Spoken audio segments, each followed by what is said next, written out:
panasing surya kesasapan mendung satembah dadi goreh kang mapan aning Purayagung negari Ngastina sumuing penggalih Sang Nata Ngastina ya Sang Prabu Duryudana kaya-kayatan bisa rinucat amung anjegreg kaya tugu aja dupi mulat sang Begawan Durna miwah sang Harya Patih Sengkuni wis mangarsa sigra Amurwani kang hamedhar sabda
Sritina ning pasewakan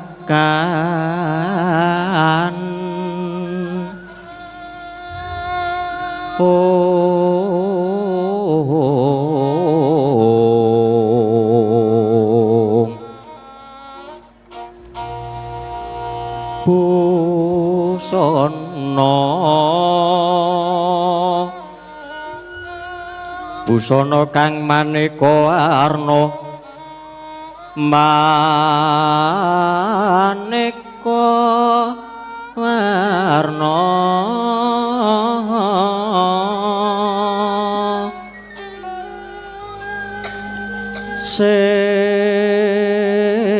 sebak puspiteng udyana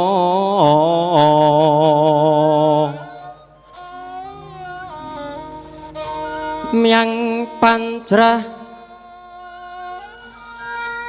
sarwa rukma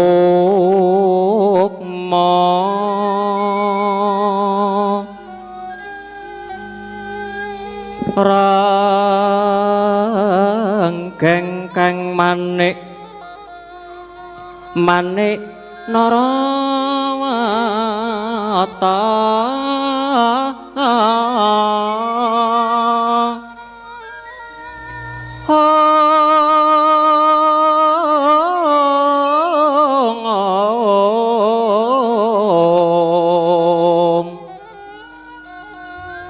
Abro Prabanyo sumirat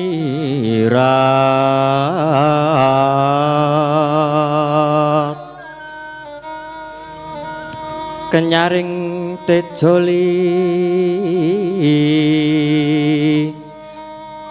waran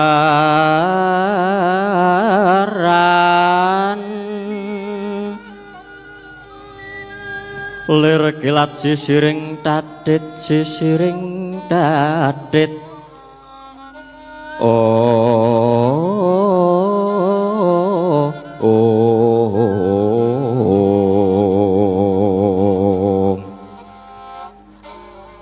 wimbuh kakonda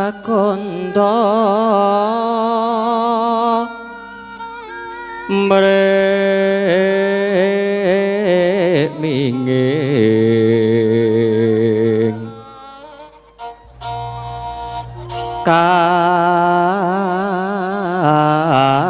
katyuping samirana mantha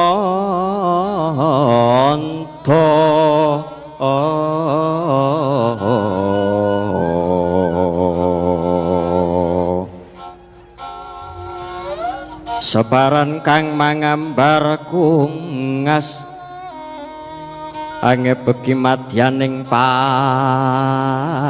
pasewakan tandya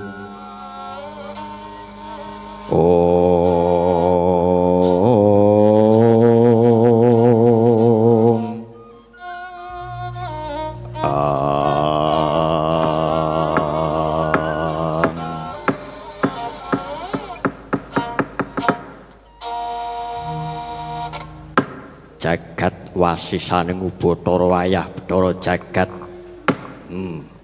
papan sengguni nadyan Duryudana jumeneng Narendra Nyakrawati mbau dendha nanging batos kula nelangsa kagobel dening raos kuciwa waman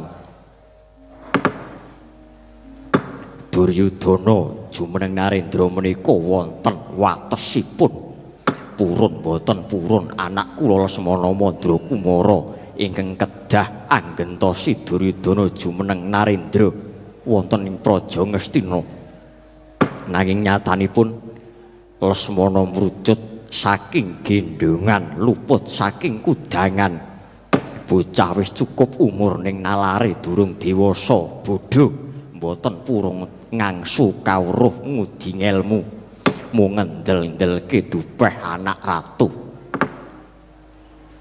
kanthi dasar kasunyatan punika waman punapa saged ing tembe Lesmana Mandra Kumara punika gumantos keprabon wonten negari Ngastina paman Harya Suman nun sewu nggih anak Prabu ing negari Ngastina menika wonten pujangga ingkang mumpuni lan kagungan adeg-adeg sak level kalian para pujangga winasis menapa mboten langkung prayogi menawi angger Lesmana kapasrahaken kemawon dumateng Kakang Panembahan Durna niki kula pitados menawi angger Lesmana dipun gulawentah dening Kakang Durna tertemtu badhe dados satriya pepunjuling jagat raya longgir Diwate. Oh, sampeyan niku kok golek-goleke gawean wong tuwa. Kula niku pun kesel nggih Dipate. Wau niku kula pun kekiter pendhapa ngubungke welut nika wau leong. Oh. Ya kula pun goleki gawean sampeyan niku kula nggih ampun kesupen lho Kakang Durna. Kesupen apa Dipate? Nggih kula diparingi komisi. Wah. Sampeyan niku gawean durung dilakoni kok wis njaluk komisi. Sampeyan niku kamangka niki wontene namung segelas teh untuk pembangunan.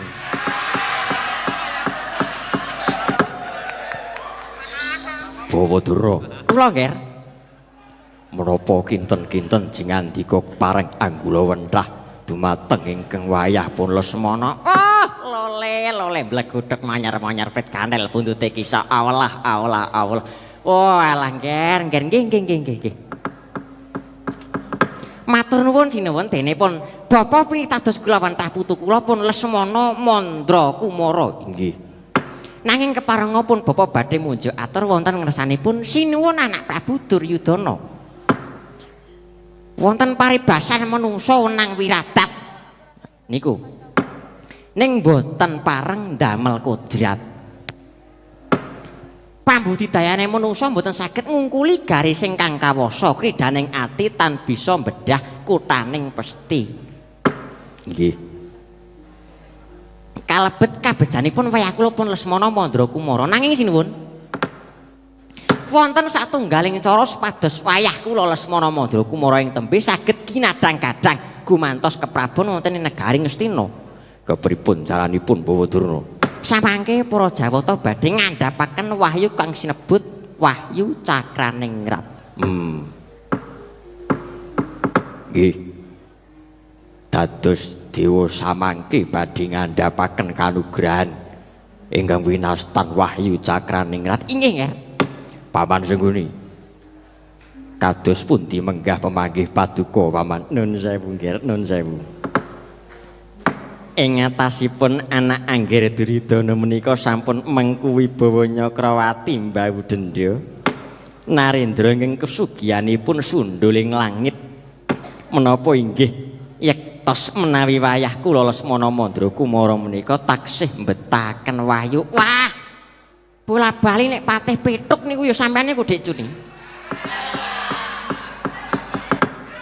Aku tak ngomong gatekno ya Dik. Nggih Kakang Durna mangendika. Sing jeneng Nurbuating Iwang Agung kang winastan wahyu mono sayektine kudu rinasuk dening Nalendra ya ratu. Nggih. Lah lajengipun senadyan kesugihane kuwi sunduling langit nanging yen tanpa kanggonan wahyu muspra Dik Patih. Ora ngaten. Iya no tak kira ya ora bakal lestari nggone bakal dadi Narendra. Nggih. Lah kula jeng tanglet Pak Negonel takon apa?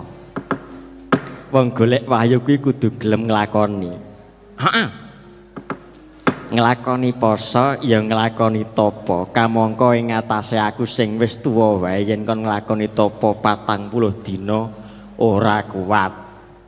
Apa meneh wayahmu Lesmana sing isih nom Jaka Kumala kala bebasan durung ilang pupuk lempuyange Bawadurna. Kula nggih. Lajeng benjang menapa miwah mapan wontenipun di wayah paduka pun Lesmana kedah lumadi ing Pemasubrata ngupadi Wahyu Cakraningrat langkung prayogi sawega ing gatiri kalenggan menika nggih. Dene mapanipun wonten ing wana Kendhayana ingkang wonten lengkaing Wukir Mahendra nggih anak Prabu Duryudana. Sigra-sigra yen pramana kanca sigra ngrakita nawang sesangka nawang sesangka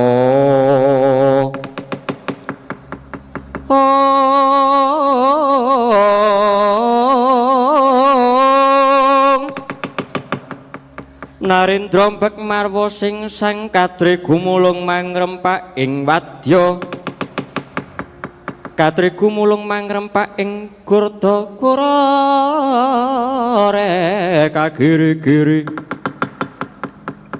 gurda-gura reka giri-giri ro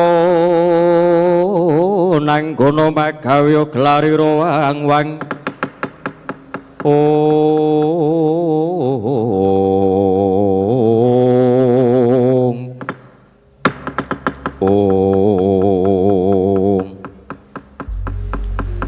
Paman Sengguni kula nggih yen mengkono aja kesuwen ninggal ajokna wayahmu Lesmana Mandra Kumara munggah ing Stinggil Binaturata inggih ngestaken dawuh nggih anak Prabu.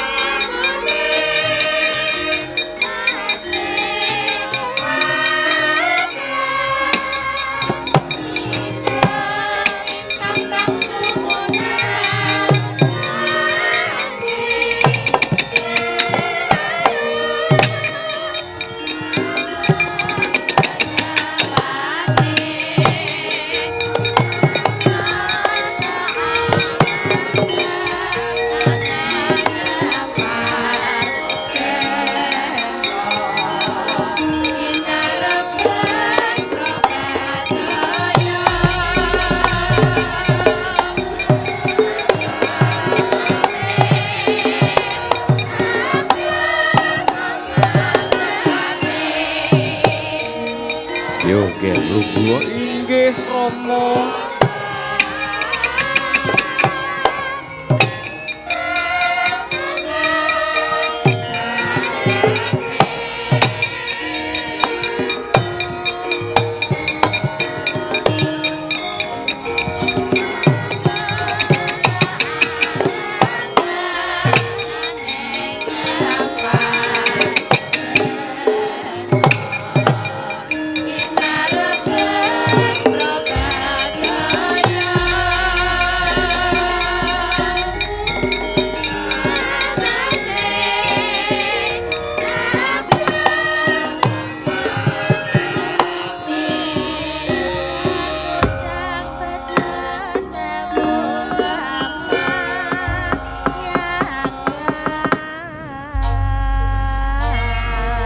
Hanjra ingkang puspita rum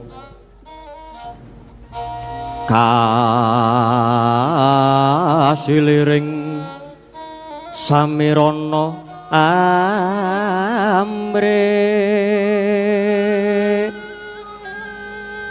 sekar gadung kang mangambar kungas gandanira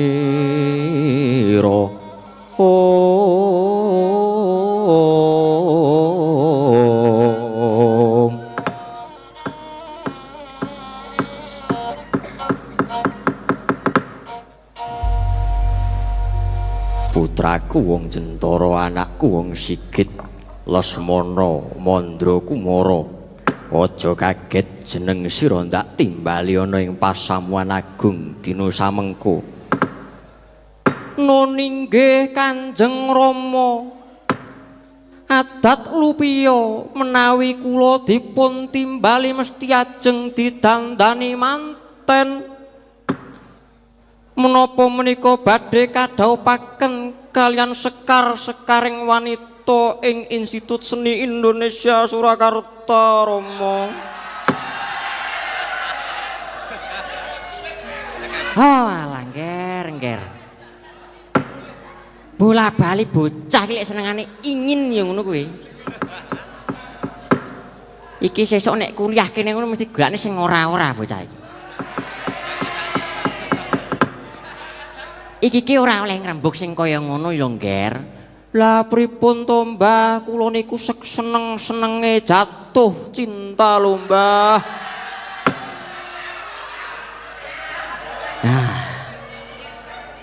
Bocah kok kaya mengkono kamang kaya anak ratu sugih lho kok ya ngene lho. Oh, sampean ngunekke kula petruk, Mbah. Mboten Ngger. Lesmana, kula Rama sumurupa dewa bakal mudhunake kanugrahan Wahyu Cakraning Ngrat. Mula sira kula ndak dama-dama tak gadang-gadang bisa nampa tumedhak ing kanugrahan Wahyu Cakraning Ngrat kuwi mau, Ngger. Wo, lah kok kon golek wahyu. Nek mung wahyu we tekan pucang sawit kono mesti ketemu sing jenenge Wahyu. Lah kok dadak digoleki to, Mbah? Mbah, kula napa kula saged? Oh, alah, Ngger, bisa lek meng kowe iki bisa, Ngger. Tenan to. Santai wae sing sareh. Watone teteken tekun. Wis kuwi mesti kelakon. Mesti bisa kasembatan. Nika mburi nika kok muni tekek. Kowe kuwi sing arep ditekek. Wis, gek ayo saiki ndang mangkat tapa ana ing alas Krandayana. Tapa menika panganan menapa to, Mbah? Aduh, Ngger anak Prabu iki piye iki? Anak ratu kok ora ngerti tapa. Oh, alah, Ngger. Tapa kuwi satopo popo, membo dadi wong popo. Ayo ndang, budal ya, Ngger.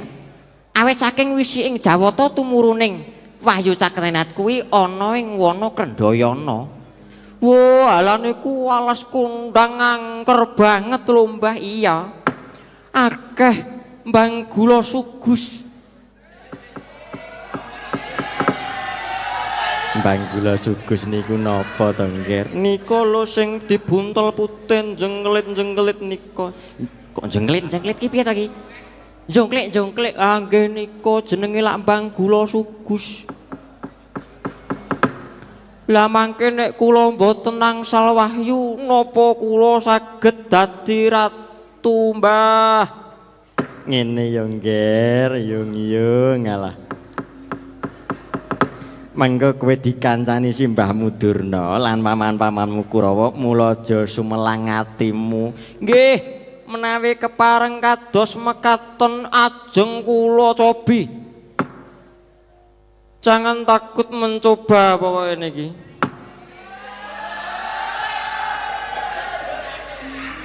Meriah to Mbah kanca-kanca kula. Wah.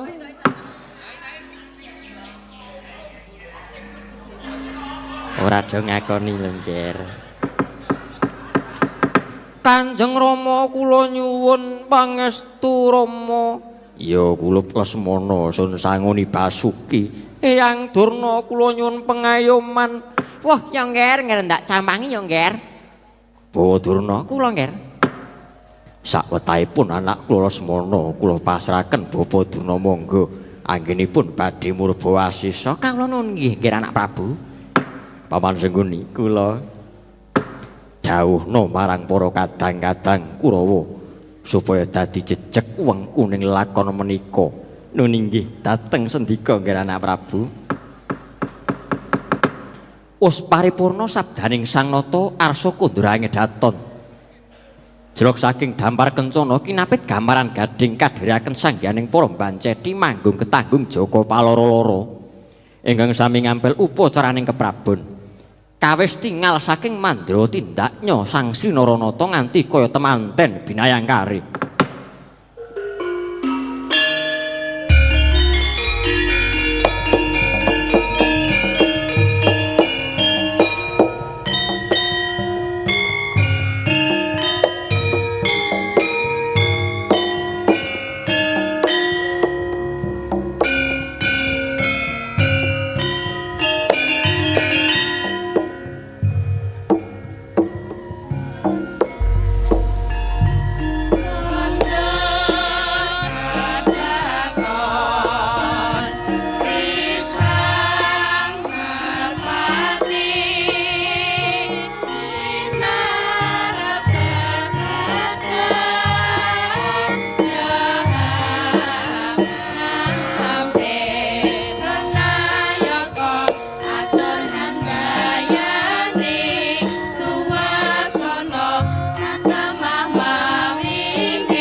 Yo, Cok, ayo budal to.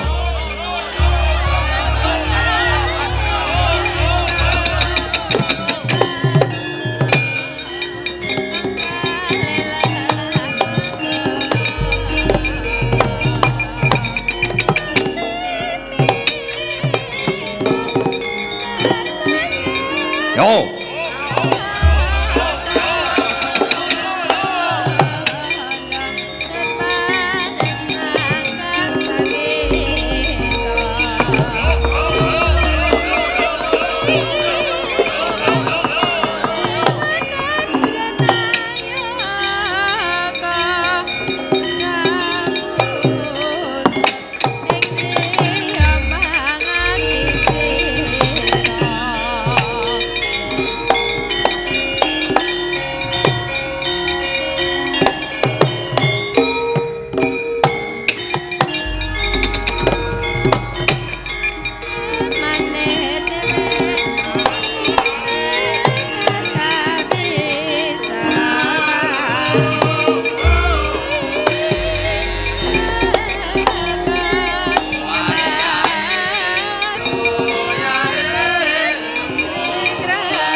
ijil saking jroning praja mapan madyaning alaga kondanging para wadya sawega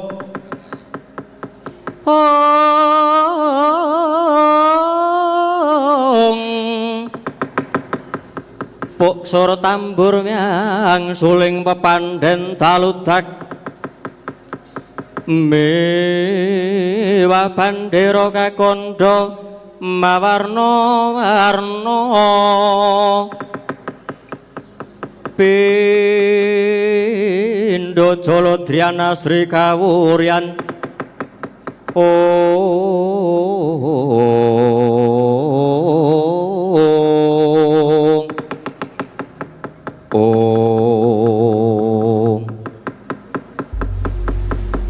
Paman Setyaki lan Udawa kula nggih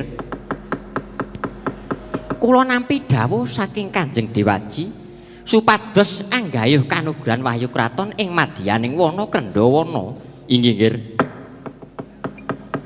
lajeng kepareng jengandika anggir menika kados pundi jagat nekseni janma ngakeni bilih samba mekaten atmajanipun Narendra Gung Binetara ewadene malah kula mboten bombong nanging kupara rumaos awrat awit kula badhe rumaos lingsem menawi ngantos angrangsang tuna anggayuh lepat iba suraing tiyang sak jagat lho nyuwun papunten nggih pikantuk lan botenipun kanugrahan menika mboten baken nanging ingkang wigatos jengandika menika namung winenangaken budidaya dene kodrating lakon kula aturi masraken dumateng Purbaning Hyang Wisesa sembah nuwun paman tutur saking jengandika Paman Setyaki badhe kula ugemi kinarya gegebengan sarta pamuceting diripun samba monggo bidhal dhateng wana Kendhayana paman monggo kula dherekaken nggih Udawa kula mangsa borong awakku iki wangi-wangana ya inggih nggih monggo kula dherekaken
Barat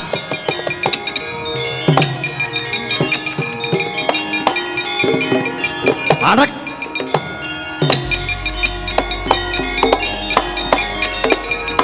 ya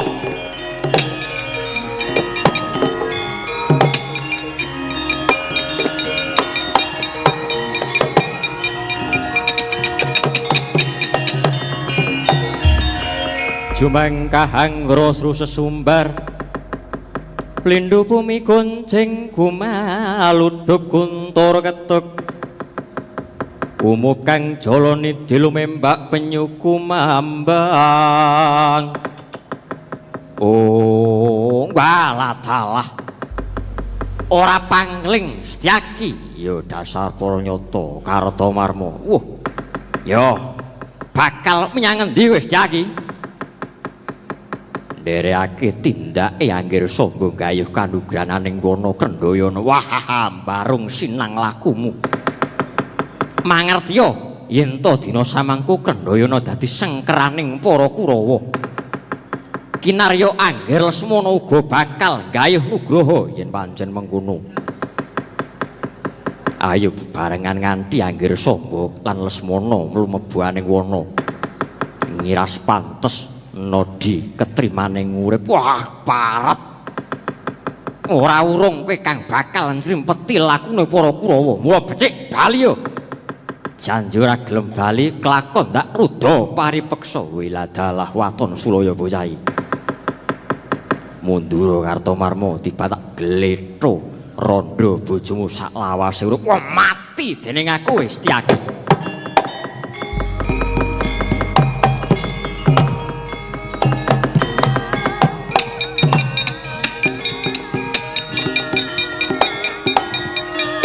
Oh. Ah. Wah.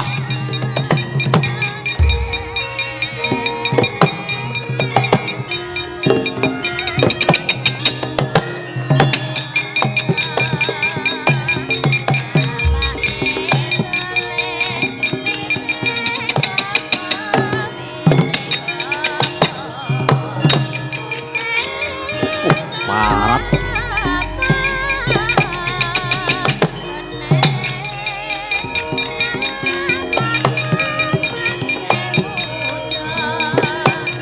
Yo.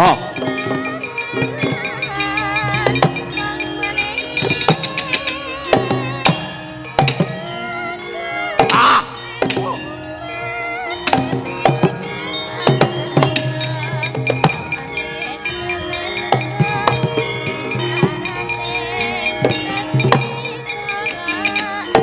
Mati wis Setyaki. Yo. Yo iki tampan ngono. Wah, kowe.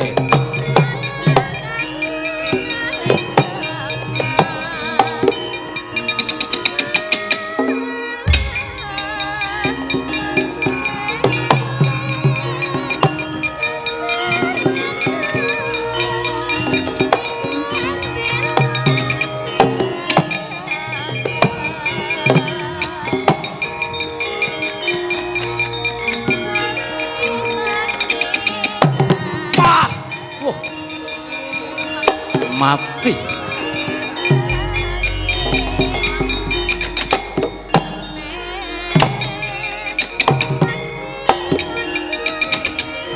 Ah.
Lah urung apa-apa kok wis dah kaya ngene Kurawa. Waduh.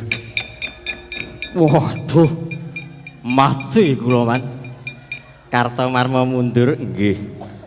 Mungsuhmu sapa? Setyaki. Sapa? Setyaki man. Wah lah. Aku ana Setyaki barang nderekke tindake bonane Samba man. Samba ya arep nggayuh wahyu nggih bakal nggayuh wahyu wonten mapan alas Kendayana. Wah ladalah ketiwasan iki. Ya mundur kana. Neng kene iki kon walah kok malah kebeta ngger para Kurawa mirang-mirangake. Ayo Kurawa sapa sing arep maju mulih? Man. Sapa kuwi? Man iki sapa to kuwi? Kula man. Rene Cit. Mungsuhe sinten man? Mungsuhe Setyaki. Setyaki. Nggih, nek mung Setyaki mungsuh Citraksi ora ana apa-apan. Tenane kowe iki ora nyok. Wah, gurawalan ora. Wah. Tak maju man. Janji kula kalah. Jenengan pinjing mantuke mlaku. Wah, kok ngono iki. Iki mau mangkat ngebis bareng-bareng kok mulih terus aku mlaku ora. Pun man rampung. Lho. Kowe iki mungsuh Setyaki. Nggih mungsuh Setyaki pun kula pun menang man. Gosik ta. Mungsuhmu Setyaki apa sapa? Lho. Setyaki ini kok. Sampeyan mau muni pripun? Mungsuhmu Setyaki ndang patenono. Wah. Ngapa? Salah pendengaran man. Kok salah pendengaran? Krungu kula niku kuwaci entekno. Bola-bali kuping kene amandel. Put. Kuping kok amandel pripun man? Kene lare musuh aku. Wayange ndang ditokne kene.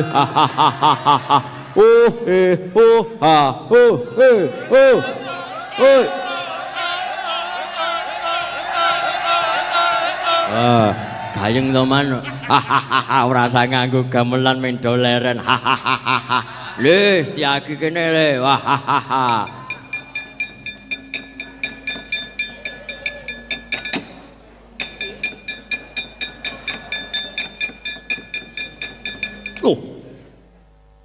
Menungso nek rambuté kaya brokoli iki sapa iki? Brokoli matamu kuwi. Ora ngapa-apa nek wis matak-matakke aku. Ya, iki Pangeran Pati padha iki wayange anyar aku. Wah. Gilap kowe. Iso tak nggo ngaca. Iki dikon nganyari. Slometan ora. Kene musuhmu aku jandon rasaku gamelan. Yo akapela. Oh akapela. Ayo. Truk tak tak ngono ya. Yo. Truk tak tak tuk tuk. Yo Yo. Truk tak tak. Oi.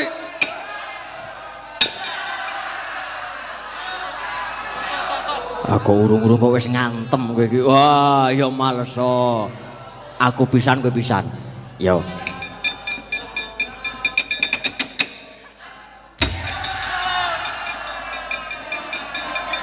Wah, pisan wae. Lho iki pisan iki mau. Yo gendi kowe pisan. Yo, kene. Wah, oi. Loro ora krasa malah kowe dipijeti. Wah. Yo. Wah, kene nyo kene.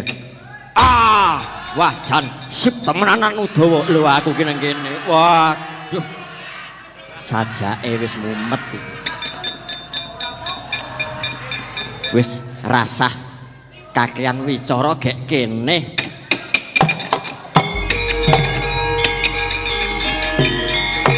Waduh.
kumbah anggo sampun colek colek sampun menyek hae bagong ora katokan katoke teles mergo dikumbah anggo sampun colek colek sampun menyek hae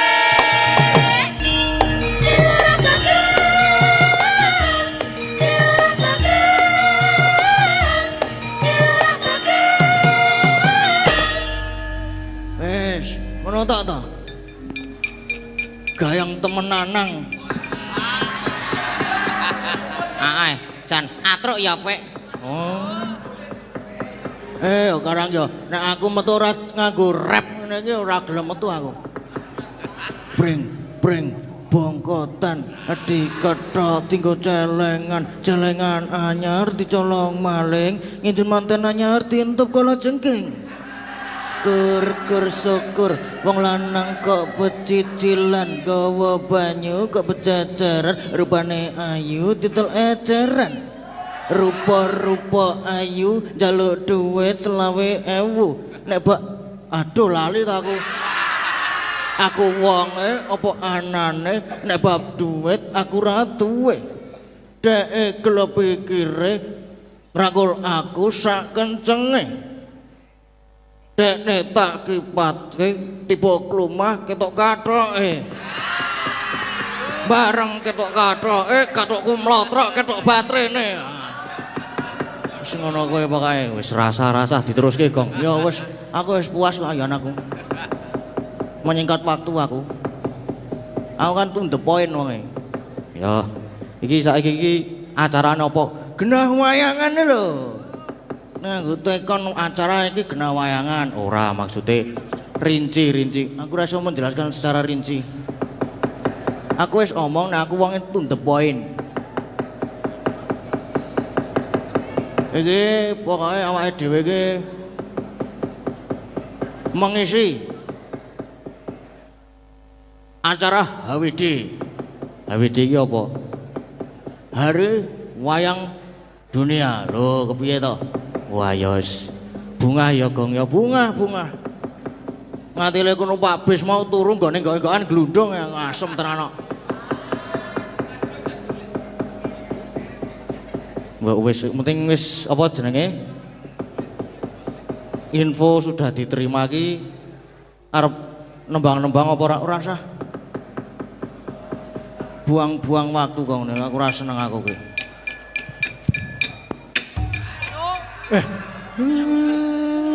Bocah dolanan ora ngerti wayah.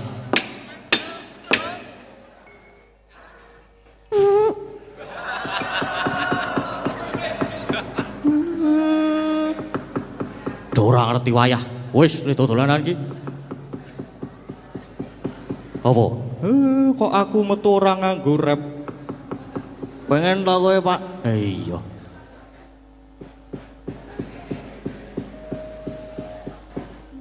Kawan ora ono gunane kabeh. Minggat kono. Nesu kae. Genah nesu tole ayo gek do ditutke ndaramu Abimanyu kae. Apa? Tunjung Bang Trate. Ayo le, ayo. Yo monggo Pak.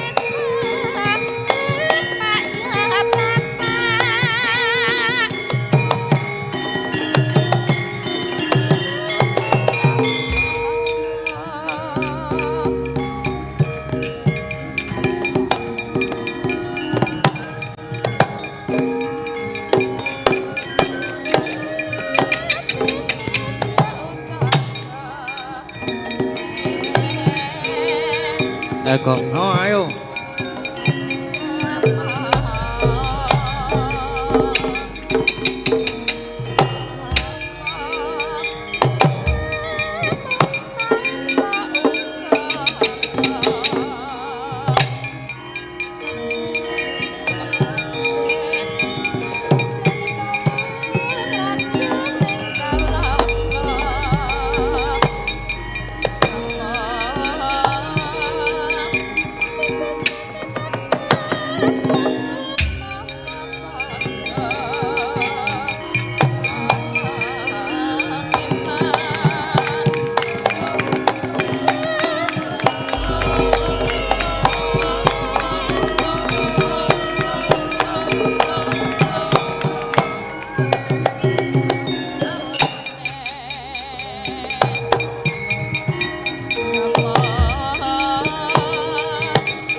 Wah.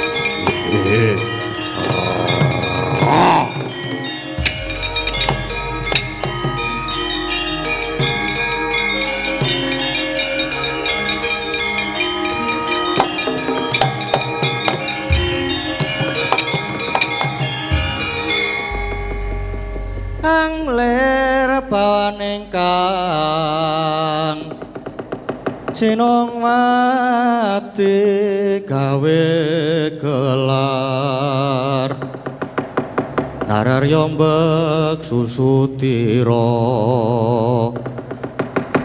pamok sang mangrempak Suranggangkara kita mangsa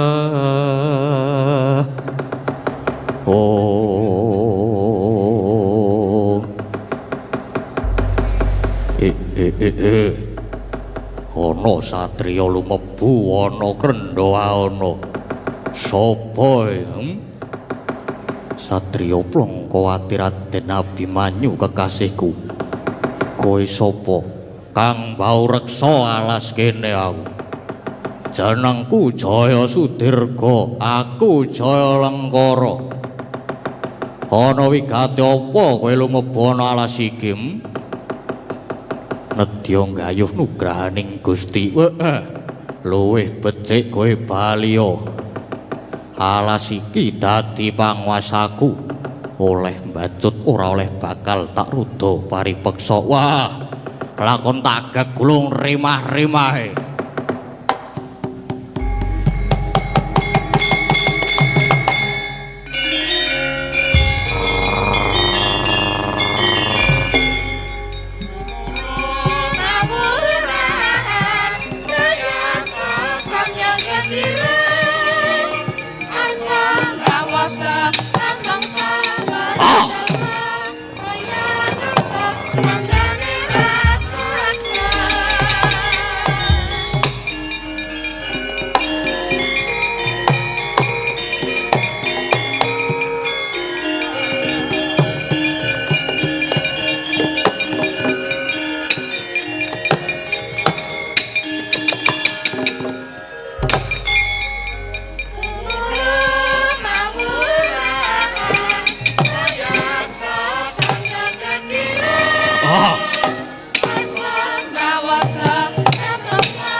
Wah.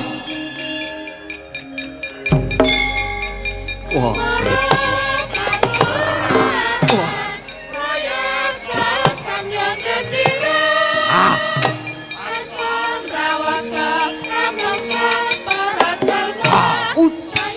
Wah. Wah.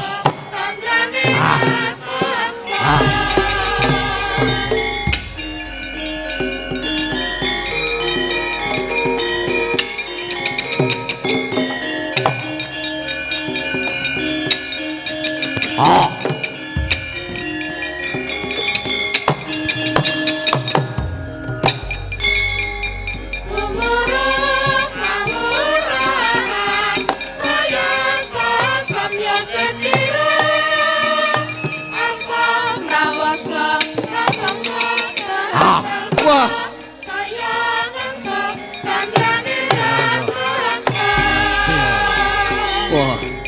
Oh.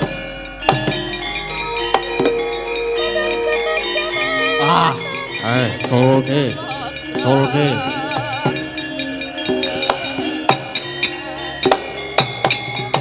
Oh. Ah. Ah. Ah. Wah.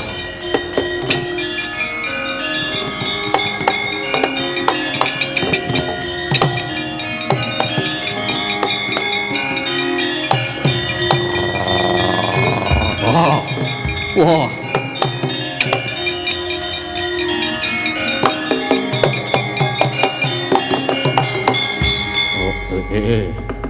Kakang Jaya Sudirga tekaning pati. Wah, nanging ora dadi apa. Merga aku lan Kakang Jaya Sudirga bebasan raga loro nyawa siji. Wah, ya Kang tak lompati uripa meneh, Kang.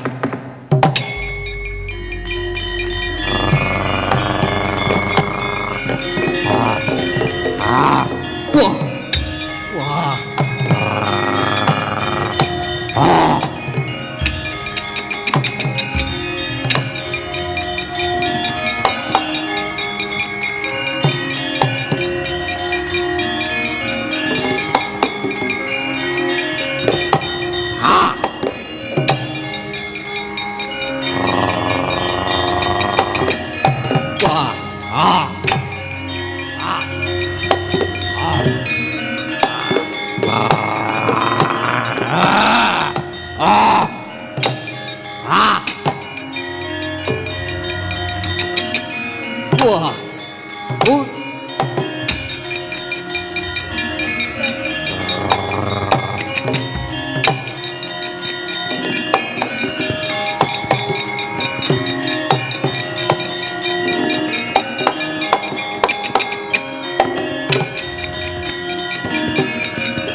Loh. Wah. Oh.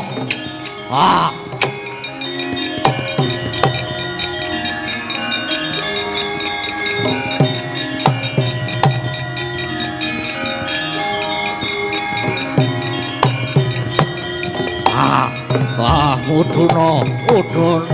Wah. Wah. Ya, colke. Wah.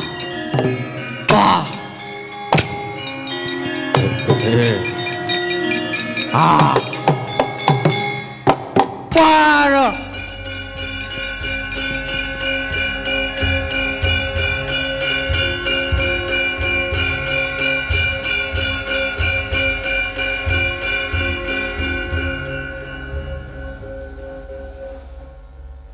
Loh. Pun suwuk niku ngaten lho.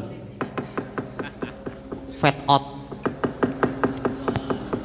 Niku wau jenengan apake, Den? Tak duku Mbah Petruk. Wah. Asik tenan. Luar biasa. Siti mewah. Lah kok jenengan saged kiat junjung buta gedene semanten niku? Iya Petruk le latihan soale butane cilik-cilik. Oh lah. Aja dinalar ya Petruk. Nggih boten ajeng kula nalar.